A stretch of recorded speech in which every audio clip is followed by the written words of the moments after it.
Hello दोस्तों, पकड़ classes के यूट्यूब चैनल में आपका स्वागत है। हम लोग प्रतियोगिता दर्पण का सार संग्रह देख रहे हैं। इसका हम लोग अगला वीडियो आज देखेंगे। अगर चैनल पे आप नए हैं तो चैनल को सब्सक्राइब कर लेंगे तथा अपने दोस्तों में शेयर भी कर दीजिएगा। चलिए दोस्तों, शुरुआत करते हैं पहले सवाल पे। पहले सवाल आपको भारतीय इतिहास एवं संस्कृति से जुड़ा हुआ है। इसका पहला सवाल कह रहा है कि बलूचिस्तान में स्थित प्रमुख हड़प्पाई स्थल है। दोस्तों, तो इसका आंसर हो जाएगा आपका मेहरगढ़, सुतकागेंडोर, सुतकाकोह, बालाकोट, राना घुंडाई, कुल्ली घाटी, दबसादात एवं दबारकोट आदि। अगला सवाल है कि वैदिक काल में सादानीरा कहा जाता था। दोस्तों, तो यह गंडक नदी को बोला जाता था। अगला सवाल है कि शक एवं विक्रम संवत के प्रारंभ होने के बीच अंतर है। तो दोस्तों, यह 135 वर्षों का अंतर है। अगला सवाल है कि कौन सा अभिलेख अशोक की धर्म विजय की जानकारी देता है। दोस्तों, तो यह 13वां जो शिलालेख है वह धर्म विजय की जानकारी देता है। अगले सवालों को देख लेते हैं। अगला सवाल कह रहा है कि मतला उल अनवर है। दोस्तों, तो यह सूफियों के संवादों का संकलन है। अगला सवाल है कि रामायण विषय संबंधित उत्कीर्णन जिस गुफा से प्राप्त होते हैं वह आंध्र प्रदेश में उंडवली जो है दोस्तों वहाँ से संबंधित है। अगला सवाल है कि किस सूफी संत ने अपने रुशदनामा में श्री गोरख, अलख निरंजन और ओंकार का जिक्र किया है। दोस्तों, तो शेख अब्दुल कहुस गंगोही ने दोस्तों किया है। अगला सवाल है कि मुग़ल चित्रकारों में वे चित्रकार जो खुद की तस्वीर बनाने के लिए जाने जाते हैं। दोस्तों, तो है आपको मनोहर, दौलत व केशवदास। अगला सवाल देख लेते हैं। अगला सवाल कह रहा है कि गुप्त वंश का पहला शासक जिसने खुद को महाराज धीराज कहा। दोस्तों, तो यह आपका चंद्रगुप्त द्वितीय ने कहा। अगला सवाल है कि शिक्षा के प्रसिद्ध केंद्र सोमपुर महाविहार की स्थापना की थी। दोस्तों, तो यह धर्मपाल ने की थी। अगला सवाल आपको राष्ट्रीय स्वतंत्रता आंदोलन से जुड़ा हुआ है। इसके सवालों को भी देखते हैं। पहला सवाल कह रहा है कि वह प्रसिद्ध महिला क्रांतिकारी जिसे चिटगांव शस्त्रागार हमले के मामले में आजीवन कारावास की सज़ा हुई थी और जो 1939 में छूटने के बाद भारत की कम्युनिस्ट पार्टी में शामिल हुई थी। दोस्तों, तो यह कल्पना दत्त है। अगला सवाल है कि वह स्वतंत्रता सेनानी जिस फ़ख्र-ए-अफ़गान की उपाधि मिली थी। दोस्तों, तो वह आपको खान अब्दुल गफ़ार खान को मिली थी। अगला सवाल है कि नील विद्रोह के दौरान किसानों के हित का समर्थन एवं नील खेत मालिकों की कड़ी निंदा जिस अखबार ने की थी वह दोस्तों हिंदू पैट्रियट था। अगला सवाल देख लेते हैं। अगला सवाल है किस अधिनियम को जवाहरलाल नेहरू ने गुलामी का चार्टर बताया था। दोस्तों, तो भारत शासन अधिनियम 1935 को जवाहरलाल नेहरू ने गुलामी का चार्टर बताया था। अगला सवाल है कि किस नेता ने 1932 में ओटावा व्यापार समझौते की यह कहकर निंदा की थी कि इससे भारत के अधिक विस्तृत व्यापक हितों की हत्या हुई है। दोस्तों, तो यह जवाहरलाल नेहरू ने बोले थे। अगला सवाल है कि भारतीय राष्ट्रीय कांग्रेस की पहली भारतीय महिला अध्यक्ष थी। दोस्तों, तो यह एनी बेसेंट थी। अगला सवाल है कि महिला आत्मरक्षण समिति की स्थापना की थी बंगाल की महिला वामपंथी नेताओं ने 1942 में की थी। अगला सवाल देख लेते हैं। अगला सवाल कह रहा है कि कांग्रेस के किस अधिवेशन में देशी रियासतों के बारे में पहली बार किसी नीति का प्रतिपादन किया गया। दोस्तों, तो यह नागपुर 1920 में। अगला सवाल देख लेते हैं। अगला सवाल कर रहा है कि कांग्रेस के किस अधिवेशन में पूर्ण स्वराज का प्रस्ताव पारित किया था। दोस्तों, तो यह लाहौर अधिवेशन 1929 में पारित किया गया था। अगला सवाल है कि जापानी वस्तुओं का इस्तेमाल छोड़ने का प्रस्ताव कांग्रेस के किस अधिवेशन में पारित किया गया था। दोस्तों, तो यह को 1937 में पारित किया था। अगला सवाल आपको भारतीय राज्य व्यवस्था एवं संविधान से जुड़ा हुआ है। इसके सवालों को देख लेते हैं। पहला सवाल कह रहा है कि भारतीय संविधान का कौन सा अनुच्छेद समाचार पत्रों की स्वतंत्रता का प्रावधान करता है। दोस्तों तो अनुच्छेद 19 के 1 का जो ए है वह आपको समाचार पत्रों की स्वतंत्रता का प्रावधान करता है। अगला सवाल है कि यदि भारत संघ एक नए राज्य का सृजन करता है तो संविधान की किस अनुसूची में परिवर्तन करना होगा। दोस्तों तो ये आपको पहली अनुसूची में परिवर्तन करना होगा। अगला सवाल है कि संविधान की प्रस्तावना में केवल एक बार संशोधन हुआ है, यह संविधान के किस संशोधन अधिनियम के द्वारा किया गया है। दोस्तों तो यह 42वें संविधान संशोधन अधिनियम 1976 के द्वारा किया गया है। अगला सवाल है कि भारत की संप्रभुता निवास करती है। दोस्तों यह भारत की जनता में निवास करती है। अगला सवाल को देख लेते हैं। अगला सवाल कर रहा है कि भारतीय प्रशासनिक सेवा में भारतीय पुलिस सेवा की सिफारिश की थी। दोस्तों तो यह राजा मन्नार आयोग ने की थी। अगला सवाल है कि जिला न्यायाधीश शब्द संविधान में आया है अनुच्छेद 233 में। अगला सवाल कर रहा है कि राष्ट्रपति संविधान के किस अनुच्छेद के अंतर्गत लोकसभा को भंग कर सकता है। अनुच्छेद 85 के अंतर्गत। अगला सवाल है कि संविधान के किस संशोधन द्वारा गोवा, दमन तथा दीव को भारत का अंग बना लिया गया था। दोस्तों तो 12वां संविधान संशोधन आपको 1962 के द्वारा। अगला सवाल कह रहा है कि भारतीय संविधान में उद्देशिका का विचार लिया गया है। दोस्तों तो उद्देशिका का विचार आपको संयुक्त राज्य अमेरिका के संविधान से लिया गया है। अगला सवाल है कि संविधान में मंत्रिमंडल शब्द एक ही बार प्रयोग हुआ है और वह अनुच्छेद है आपका अनुच्छेद 352 में है, 352 के 3 में है। अगला सवाल है कि भारत एवं विश्व का भूगोल से जुड़े हुए सवालों को भी हम लोग देख लेते हैं। पहला सवाल इसका कह रहा है कि जिस ग्रह के दिन का मान और उसके अक्ष का झुकाव लगभग पृथ्वी के दिन के मान और झुकाव के समतुल्य है वह दोस्तों आपका मंगल ग्रह है। अगला सवाल कह रहा है कि पृथ्वी की संरचना में प्रवार यानी कि मेंटल के नीचे क्रोड यानी कि कोर निर्मित हुई है। दोस्तों तो यह लौह से हुई है यानी कि निकेल एवं निफे जो होता है उसी से हुई है। अगला कह रहा है कि सूर्य का निकटतम ग्रह है। दोस्तों तो सूर्य का निकटतम ग्रह आपका बुध है। अगला सवाल देख लेते हैं। सूर्य तथा पृथ्वी के मध्य ग्रह है। दोस्तों तो बुध एवं शुक्र सूर्य तथा पृथ्वी के मध्य के ग्रह है। अगला सवाल है कि ब्लैक होल अंतरिक्ष में एक पिंड है जो किसी भी प्रकार के विकिरण को बाहर नहीं आने देता है। इस गुण का कारण है इसका बहुत उच्च घनत्व है।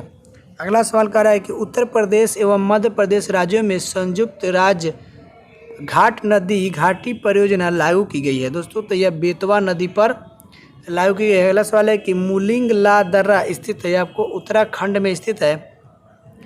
अगला सवाल करें कौन सा महत्वपूर्ण अक्षांश भारत को 2 लगभग बराबर भागों में विभाजित करता है। आपको 23.5 डिग्री जो उत्तरी अक्षांश है वह भारत को 2 बराबर भागों में लगभग विभाजित करता है। अगला सवाल देख लेते हैं 39 नंबर सवाल। 39 नंबर सवाल कह रहा है कि ब्रह्मपुत्र नदी का बहाव क्षेत्र है। दोस्तों तो यह तिब्बत, बांग्लादेश और भारत में है। अगला सवाल है कौन सी नदी कच्छ के रण के दलदली भूमि में लुप्त हो जाती है। दोस्तों तो यह लूनी नदी लुप्त हो जाती है। अगला सवाल पर्यावरण एवं जैव विविधता से जुड़ा हुआ है, इसके सवालों को भी देख लेते हैं। पहला सवाल कह रहा है कि भारत के किस क्षेत्र में मैंग्रोव वन, सदापर्णी वन एवं पर्णपाती वनों का संयोजन है। दोस्तों तो यह अंडमान द्वीप समूह में है। अगला सवाल है कि बुक्सा बाग परियोजना किस राज्य में संचालित है वह आपको पश्चिम बंगाल में। अगला सवाल करें कि जैव विविधता के संदर्भ में भारत का कौन सा क्षेत्र हॉट स्पॉट माना जाता है। दोस्तों तो अंडमान निकोबार द्वीप समूह को जैव विविधता के संदर्भ में हॉट स्पॉट क्षेत्र माना जाता है। अगला सवाल कि लाइकेन्स सबसे अच्छे सूचक है। दोस्तों तो यह वायु प्रदूषण के अच्छे सूचक है। अगला सवाल कह रहा है कि राष्ट्रीय उद्यानों में आनुवांशिक विविधता का रख रखाव किया जाता है। दोस्तों तो यह इन सीटू संरक्षण द्वारा किया जाता है। अगला सवाल है भारतीय राष्ट्रीय जैविक विविधता प्राधिकरण स्थापित किया गया था। यह आपको दिसंबर 2002 में स्थापित किया गया था। अगला सवाल है कि अंतर्राष्ट्रीय अम्ल वर्षा सूचना केंद्र स्थापित किया गया है। यह इंग्लैंड के मैनचेस्टर में किया गया है। अगला कार्य है कि भारत में सबसे बड़ा बाघ आश्रय स्थल है। दोस्तों तो नागार्जुन सागर श्रीशैलम टाइगर रिजर्व जो आंध्र प्रदेश है वह भारत में सबसे बड़ा बाघों का आश्रय स्थल है। अगला सवाल कि वेटलैंड दिवस मनाया जाता है। दोस्तों तो वेटलैंड दिवस आपको 2 फरवरी को मनाया जाता है। नंबर सवाल कर रहा है कि एजेंडा 21 है। दोस्तों तो यह एक धारणीय विकास के लिए वैश्विक कार्य योजना है। अब दोस्तों हम लोग भारतीय अर्थव्यवस्था से संबंधित सवालों को भी देख लेते हैं। इसका पहला सवाल कह रहा है कि वैश्विक भूख सूचकांक किस निकाय द्वारा बनाया एवं जारी किया जाता है। यह आपको अंतर्राष्ट्रीय खाद्य नीति अनुसंधान संस्थान के द्वारा बनाया एवं जारी किया जाता है। अगला सवाल है कि वह दर जिस पर भारतीय रिजर्व बैंक अन्य बैंकों को अल्पकालिक उधार देती है कहलाती है। यह आपको रेपो दर कहलाती है। अगला सवाल है कि गुरुपद स्वामी समिति संबंधित थी। दोस्तों यह आपको बाल श्रम से संबंधित थी। अगला सवाल है कि यदि घाटे के बजट को करेंसी नोट छाप कर पूरा किया जाए तो इसका परिणाम होगा। दोस्तों तो इसका परिणाम को मुद्रास्फीति होगा। अगला सवाल कह रहा है कि प्रतिकूल भुगतान संतुलन उत्पन्न होती है। दोस्तों तो प्रतिकूल भुगतान संतुलन आपको जब आयात की मात्रा निर्यात से अधिक होती है तो उत्पन्न होती है। अगला सवाल है कि मनी लॉन्ड्रिंग अधिनियम का उद्देश्य है। दोस्तों तो इसका उद्देश्य आपको अवैध रूप से प्राप्त किए गए धन की आवाजाही पर निगरानी रखना है। अगला सवाल है कि वर्ल्ड डेवलपमेंट रिपोर्ट किस संस्था का एक वार्षिक प्रकाशन है। यह अंतर्राष्ट्रीय पुनर्निर्माण एवं विकास बैंक की संस्था है। अगला सवाल है कि भारत में सीमांत किसानों में से कितनी भूमि धारिता वाले किसानों को सम्मिलित किया जाता है। दोस्तों तो 1 हेक्टेयर तक की भूमि वालों को सीमांत किसान में सम्मिलित किया जाता है। अगला सवाल है कि भारत में कर्मचारियों के महंगाई भत्ते के निर्धारण का आधार है। दोस्तों तो उपभोक्ता मूल्य जो सूचकांक है वह कर्मचारियों के महंगाई भत्ते के निर्धारण का आधार है। अगला सवाल है कि भारत में प्रतिवर्ष राष्ट्रीय उपभोक्ता दिवस मनाया जाता है। दोस्तों तो ये आपको 24 दिसंबर को मनाया जाता है। अगला सवाल देख लेते हैं। अगला सवाल आपको कह रहा है कि अगला सवाल आपको सामान्य विज्ञान एवं तकनीकी से जुड़ा हुआ है। इसके सवालों को देख लेते हैं। पहला सवाल कह रहा है कि इलेक्ट्रॉनिकी में सोल्डरन प्रक्रिया में सोल्डर के रूप में प्रायः कौन से पदार्थ प्रयोग में लाए जाते हैं। दोस्तों शीशा एवं टीन का प्रयोग किया जाता है। अगला सवाल है कि AB रक्त वर्ग वाले व्यक्ति को कभी कभी सार्बिक रक्त अदाता कहा जाता है क्योंकि उसके रक्त में एंटीबॉडी का अभाव होता है। अगला सवाल है कि 100 डिग्री सेंटीग्रेड की वाष्प द्वारा उत्पन्न जलन की ताप के पानी द्वारा उत्पन्न जलने से अधिक गंभीर होती है क्योंकि वाष्प द्वारा अधिक ऊष्मा दी जाती है। दोस्तों 100 डिग्री सेंटीग्रेड वाष्प द्वारा उत्पन्न जलन उसी ताप के पानी द्वारा उत्पन्न जलन से अधिक गंभीर होती है। यह आपको वाष्प द्वारा अधिक ऊष्मा दिए जाने के कारण होती है। अगला सवाल कह रहा है कि श्रृंगार मेज में किस तरह के दर्पण का उपयोग किया जाता है। दोस्तों तो यह समतल दर्पण का प्रयोग किया जाता है जिसको हम ड्रेसिंग टेबल बोलते हैं। अगला सवाल है कि मानव मस्तिष्क का सबसे बड़ा भाग होता है। दोस्तों तो यह सेरिब्रम होता है। अगला सवाल है मानव मस्तिष्क में स्मरण क्षमता संग्रहित होती है, आपको सेरिब्रम में संग्रहित होती है। अगला सवाल है कि बादलों के वायुमंडल में तैरने का कारण है आपको कम घनत्व है। किस गैस को स्ट्रेंजर गैस के नाम से भी जाना जाता है। तो जिनॉन गैस को स्ट्रेंजर गैस के नाम से भी जाना जाता है। अगला सवाल है क्रायोजेनिक ताप से आज से उस ताप से है जो -150 डिग्री सेंटीग्रेड से कम होता है। अगला सवाल कर रहा है कौन सा विटामिन किसी स्वप्न को पर्याप्त अवधि तक याद रखने में सहायक होता है। विटामिन B6 जो है आपको किसी स्वप्न को पर्याप्त अवधि तक याद रखने में सहायक होता है। अगला सवाल आपको खेल कूद से जुड़ा हुआ है। इसके सवालों को देखते हैं। पहला सवाल कह रहा है कि फेडरेशन कप प्रतियोगिता संबंधित है, आपको यह वॉलीबॉल से संबंधित है। क्रिकेट में स्टंप्स की चौड़ाई होती है आपको 9 इंच होती है। अगला सवाल है डेनिस द मीनेस नाम से जाना जाता था, आपको आंद्रे अगासी को जाना जाता था। अगला सवाल है कि हॉकी खेल की अवधि होती है, इसकी अवधि 70 मिनट होती है।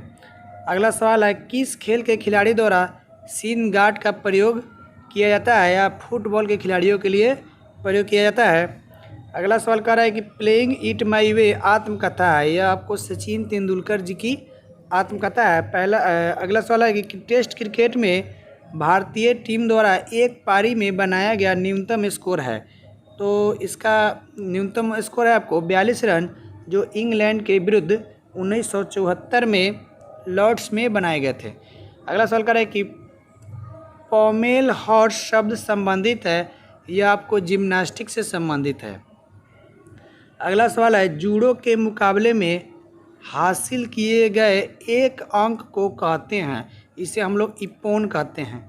अगला सवाल है रग्बी यूनियन खेल की एक टीम में खिलाड़ियों की संख्या होती है, इसकी संख्या 15 होती है। अगला सवाल आपको कंप्यूटर ज्ञान से जुड़ा हुआ है, इसका सवाल पहला सवाल बोल रहा है, पहला सवाल कह रहा है कि कंप्यूटर स्क्रीन पर प्रदर्शित पिक्सल की संख्या जानी जाती है, आपको स्क्रीन रिसोल्यूशन से जानी जाती है। अगला सवाल संपूर्ण लैन यानी कि LAN नेटवर्क को संक्रमित के लिए कुख्यात वायरस को कहते हैं दोस्तों, तो इसे हम लोग वर्म्स कहते हैं। अगला सवाल है कंप्यूटर में कौन सी डिवाइस प्रोग्राम और डाटा के बीच का अंतर समझ सकती है दोस्तों, तो ये आपका माइक्रो प्रोसेसर है। अगला सवाल आपको देख लेते हैं। अगला सवाल कर रहा है कि विंडोज ME में ME से जो शब्द बनता है वह आपका मिलेनियम है।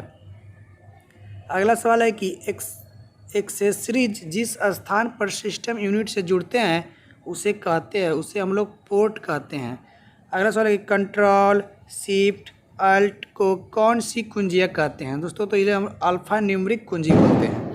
अगला सवाल है कि OCR का पूर्ण रूप है दोस्तों, तो OCR का पूर्ण रूप ऑप्टिकल कैरेक्टर रिकॉग्निशन है। अगला सवाल कह रहा है कि इंस्ट्रक्शनों के उस समूह को जो कंप्यूटर को बताता है क्या करना है कहते हैं दोस्तों, तो उन्हें हम लोग प्रोग्राम कहते हैं।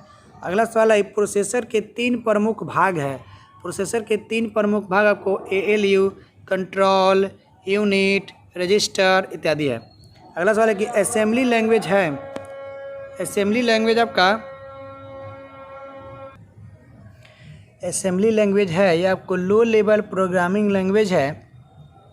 अगला सवाल आपको कृषि क्षेत्र से जुड़ा हुआ है, इसके सवालों को देख लेते हैं। पहला सवाल है कि देश में कुल फल उत्पादन हुआ है दोस्तों, यह 2018-19 का डाटा है, इसको दोस्तों हम लोग छोड़ देते हैं। अगला सवाल देख लेते हैं, कह रहा है कि देश में वर्ष 2018-19 के दौरान कुल सब्जियों का उत्पादन आया दोस्तों, इसका आप लोग करेंट डाटा देख लीजिएगा। 93 नंबर सवाल कर रहा है कि चेचक के विषाणु का नाम है दोस्तों, तो चेचक के विषाणु का नाम वेरियोला वायरस है। अगला सवाल है कि भारत का राष्ट्रीय जलीय जीव कहा जाता है दोस्तों, तो राष्ट्रीय जलीय जीव डॉल्फिन गैंगेटिक को बोला जाता है। कि अगला सवाल है कि ट्रिप्सिन एंजाइम किस क्रिया में सहायक होता है, आपको यह प्रोटीन के पाचन में सहायक होता है। अगला सवाल है कि ग्रीन हाउस में सब्जियों के उगाने की विधि को कहा जाता है दोस्तों, तो इन्हें वेजिटेबल फार्मिंग बोलते हैं। अगला सवाल देख लेते हैं। अगला सवाल कह रहा है कि देश में सोयाबीन राज्य किसे कहा जाता है दोस्तों, तो मध्य प्रदेश सोयाबीन खेती में सबसे अग्रणी राज्य है। अगला सवाल है कि देश में किस वर्ष वन संरक्षण अधिनियम पारित किया गया था दोस्तों, तो ये आपको 1980 में पारित किया गया था। अगला सवाल है कि प्रधानमंत्री मोदी के नाम से मोदी आम की नई प्रजाति किसके द्वारा विकसित की गई थी दोस्तों, तो यह फलों के राजा आम की मोदी आम प्रजाति मलिहाबाद लखनऊ उत्तर प्रदेश के हाजी कलीमुल्ला जो 300 वर्षों से आम किस्मों का विकास कर रहे हैं। अगला सवाल है विकास कर रहे हैं उनके परिवार द्वारा। अगला सवाल कर रहा है कि कौन सी हरित गृह प्रभाव गैस नहीं है दोस्तों तो नाइट्रोजन हरित गृह प्रभाव गैस नहीं है, जबकि ओजोन, मीथेन, कार्बन डाइऑक्साइड हरित गृह प्रभाव गैस से होती है। अगला सवाल आपको संचार, संप्रेषण एवं संचार से जुड़ा हुआ है। पहला सवाल कर रहा है कि पृष्ठ पोषण से संप्रेषण प्रक्रिया जो लाभ होता है वह है। दोस्तों तो यह संप्रेषण को शुद्ध एवं स्पष्ट बनाता है। अगला सवाल है कि संदेश के गुजरने वाले मार्ग को कहते हैं। दोस्तों तो इसे हम लोग चैनल कहते हैं। अगला सवाल देख लेते हैं।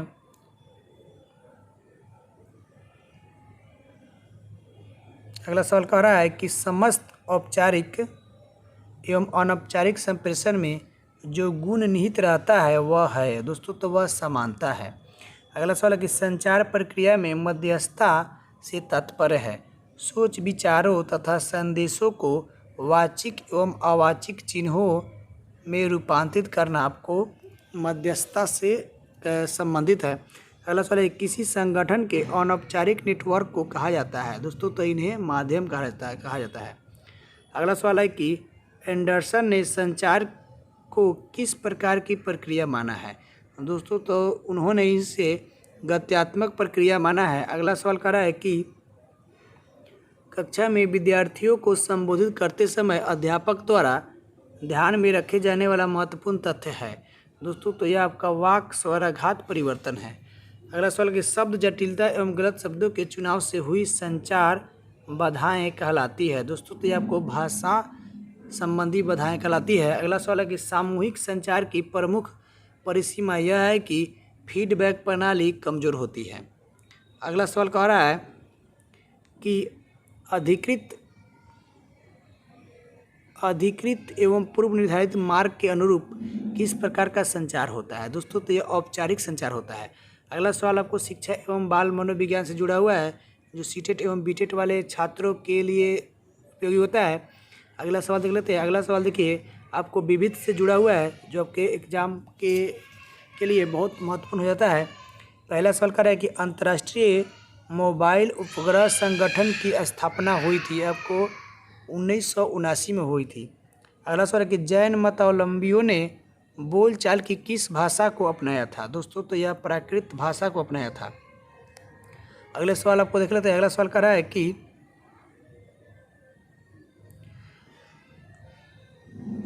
है कि सुरक्षा की दृष्टि से एलपीजी गैस सिलेंडर में क्या भर कर गैस को गंधयुक्त बनाया जाता है। दोस्तों तो यह इथाइल मरकैप्टन को भर के बनाया जाता है। अगला सवाल कर रहा है कि लिफाफे पर गोंद लगा डाक टिकट किस बल के कारण चिपकता है। दोस्तों तो यह असंजक बल के कारण चिपकता है। अगला सवाल है कि सूचना का अधिकार कानून लागू हुआ था। दोस्तों यह 2005 में लागू हुआ था। अगला सवाल कर रहा है कि अकबर के नवरत्नों में से एक अबुल फजल का जन्म हुआ था। दोस्तों तो यह नागौर राजस्थान में हुआ था। अगला सवाल कर रहा है कि एक चावल की खेती में कौन से शैवाल का जैव उर्वरक के रूप में प्रयोग लाभकारी होता है। दोस्तों तो यह आपको नील हरित शैवाल लाभकारी होता है। अगला सवाल है कि मरीमा मोंटेसरी का नाम संबंधित है। दोस्तों यह बाल शिक्षा से संबंधित है। अगला सवाल कह रहा है कि यूटोपिया नामक कृति के लेखक है। दोस्तों तो यूटोपिया नामक कृति के लेखक आपको टॉमस मूर है। लास्ट सवाल कह रहा है कि किस फिल्म निर्माता ने 1917 में हिंदुस्तान फिल्म कंपनी की स्थापना की थी। दोस्तों तो इसकी स्थापना को दादा साहब फाल्के जी ने की थी। अगर दोस्तों आपका यह वीडियो अच्छा लगा होगा तो दोस्तों कमेंट करना और शेयर करना नहीं भूलिएगा। आपके कमेंट का हमें इंतज़ार रहेगा। थैंक यू दोस्तों।